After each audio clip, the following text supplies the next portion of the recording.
నమస్తే. ఓం శ్రీ గురుభ్యో నమః. ఓం నమో భగవతే శ్రీ రమణాయ నమః.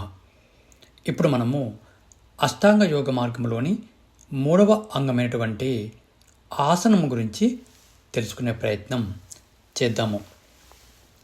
ఒక చెట్టుకు కాండము ఎంత ముఖ్యమో మనకు మన శరీరము అంత ముఖ్యమన్నమాట.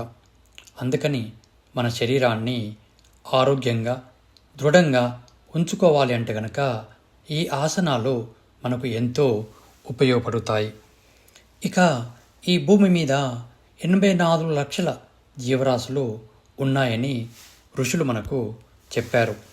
ఇందులో భాగంగా మహర్షి మనకు 84,000 ఆసనాలను అందించారన్నమాట.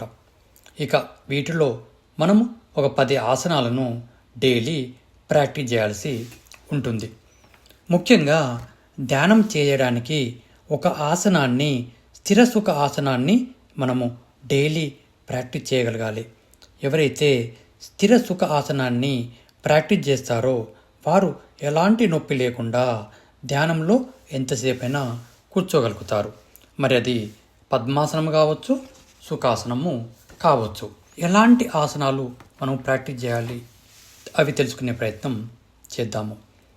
అది పద్మాసనము కావచ్చు, వజ్రాసనము కావచ్చు, శవాసనము కావచ్చు, గోముఖాసనము కావచ్చు, ధనురాసనము కావచ్చు, వృక్షాసనము కావచ్చు, సుఖాసనము కావచ్చు, భుజంగాసనము కావచ్చు, నౌకాసనము కావచ్చు, హలాసనము కావచ్చు.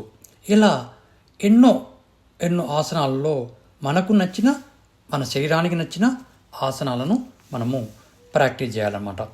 మరి వీటితో పాటు సూర్య నమస్కారాలు చేస్తే కనుక ఎంతో మంచిది మన శరీరానికి. ఇక మరి ఈ ఆసనాలను ఎప్పుడు చేయాలి? ఈ ఆసనాలను ఎర్లీ మార్నింగ్ లేక ఈవినింగ్ చేస్తే మంచి ఫలితాలు మనకు వస్తాయి.